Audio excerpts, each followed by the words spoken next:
Perkenalkan, nama saya Melati Fadilah, NIM 191481033 dari FTV 19, Institut Seni Indonesia Surakarta, kelas B Studi Halayak. Pergaulan saya selayaknya anak muda dan perekonomian saya menengah. Di sini saya akan mempresentasikan mengenai teori resepsi Stuart Hall.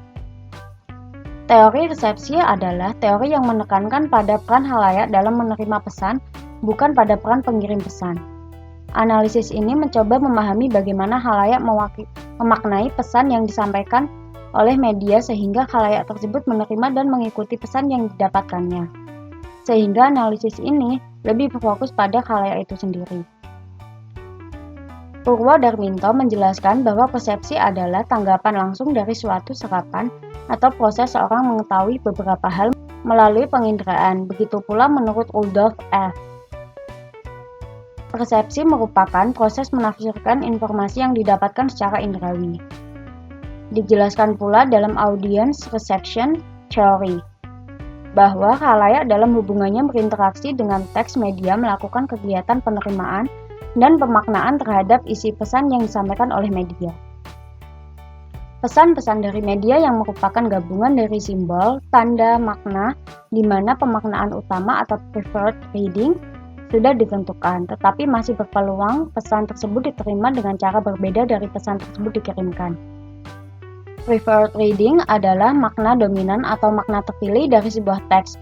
Disebut sebagai dominan karena ada pola pembacaan yang lebih dipilih dan pembacaan ini menjadikan tatanan ideologis atau politik atau intuisional tertanam dalam pembacaan maupun menjadikan pembacaan terinstitusionalisasikan. Teori resepsi juga diartikan sebagai teori tentang penerimaan terhadap sesuatu, terhadap khalayak atau perannya yang dikenalkan oleh Stuart Hall ketika menjelaskan tentang proses decoding oleh khalayak dalam studi kulturalnya. Teori ini biasanya digunakan untuk menganalisis audiens yang dipasangkan dengan analisis resepsi. Stuart Hall menganggap resepsi atau pemaknaan khalayak merupakan adaptasi dari model encoding-decoding, yang merupakan model komunikasi yang ditemukannya pada tahun 1973. Berbeda dengan teori-teori media lain yang memperbolehkan perbedaan halayak, Stuart Hall memajukan gagasan bahwa anggota audiens dapat memainkan peran aktif dalam mendekodekan atau decoding pesan karena mereka bergantung pada konteks sosial mereka sendiri dan mungkin mampu mengubah pesan sendiri melalui tindakan kolektif. Analisis resepsi, yaitu analisis yang mendasarkan pada kesadaran atau cara subjek dalam menerima pemahaman objek.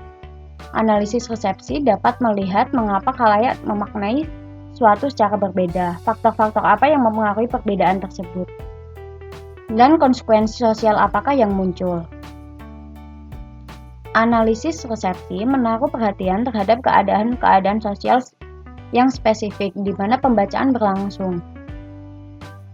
Menurut McRobbie, analisis resepsi merupakan sebuah pendekatan kulturalis, di mana makna media dinegosiasikan oleh individual berdasarkan pengalaman hidup mereka.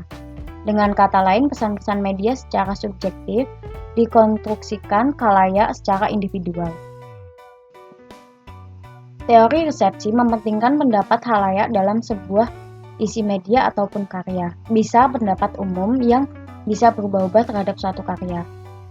Menurut Fiske, pemanfaatan teori analisis resepsi merupakan pendukung dalam kajian terhadap halayak sesungguhnya. Hendak memanfaatkan halayak tidak semata-mata pasif, tapi dilihat sebagai agen kultural atau cultural organ yang mempunyai kuasa sendiri dalam menghasilkan makna dari berbagai wacana konten yang ditawarkan media. Makna yang diusung media bisa bersifat terbuka dan polisemik, dan bahkan bisa ditanggapi secara oposisif oleh halayak. Ada 3 elemen pokok dalam metodologi persepsi yang secara eksplisit bisa disebut sebagai the collection, analysis, and interpretation of perception data, atau pengumpulan, analisis, dan interpretasi data penerimaan oleh Jensen 1999. Ketiga elemen tersebut adalah sebagai berikut. 1. 1. Mengumpulkan data dari halayak atau audiens. 1. Mengumpulkan data dari halayak atau audiens. Data bisa diperoleh melalui wacana mendalam, baik individual maupun kelompok. Dalam analisis resepsi, wacana berlangsung untuk menggali bagaimana sebuah isi pesan media tertentu menstimulasi wacana yang berkembang dalam diri halayak. 2. Menganalisis hasil data yang telah diperoleh melalui wawancara atau rekaman proses jalannya focus group discussion atau FGD harus dikaji. Data-data wawancara dapat dirapikan dengan dikategorikan sesuai pertanyaan, pernyataan, atau komentar. 3. Melakukan interpretasi terhadap pengalaman bermedia dari halayaknya. Analisis resepsi yang berfokus pada proses decoding oleh halayak sehingga dapat dilihat melalui persepsi, pemikiran, dan interpretasi, lalu kemudian hasil yang didapatkannya akan dikategorikan berdasarkan posisi halayak pada model encoding-decoding suatu hal, yakni dominant reading, negotiation reading, and oppositional reading. Proses decoding yang dijelaskan oleh Morrison ketika menekankan tentang studi kultural oleh Stuart Hall 2010, yakni ketika halayak melakukan decoding itu melibatkan persepsi, pemikiran, interpretasi. Encoding merupakan kegiatan sumber dalam menerjemahkan gagasan dan ide-ide ke dalam indera yang dapat diterima oleh pihak penerima.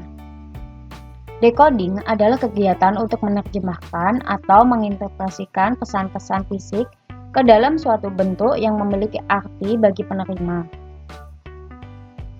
Dalam proses decoding, faktor-faktor seperti usia, jenis kelamin, pendidikan, dan juga pengalaman dalam komunitas mempengaruhi halayak saat memaknai pesan.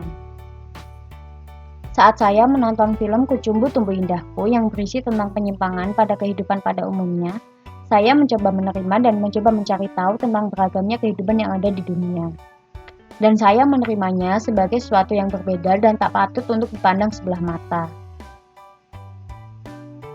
Sekian dari saya. Wassalamualaikum warahmatullahi wabarakatuh.